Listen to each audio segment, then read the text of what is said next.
இங்க ஏதோ படம் ஓடுற மாதிரி இங்க ஆடியன்ஸ் நின்று பாக்குற மாதிரில இருக்குது.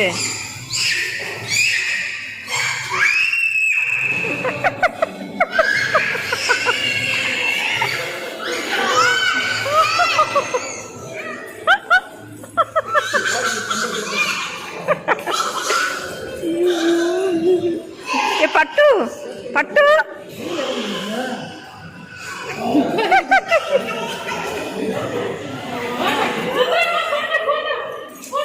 ஏய் ருத்ரா வாங்க.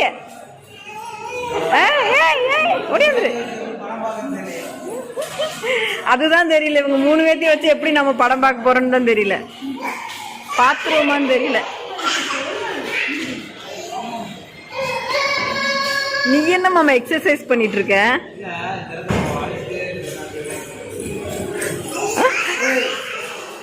ஒரு 50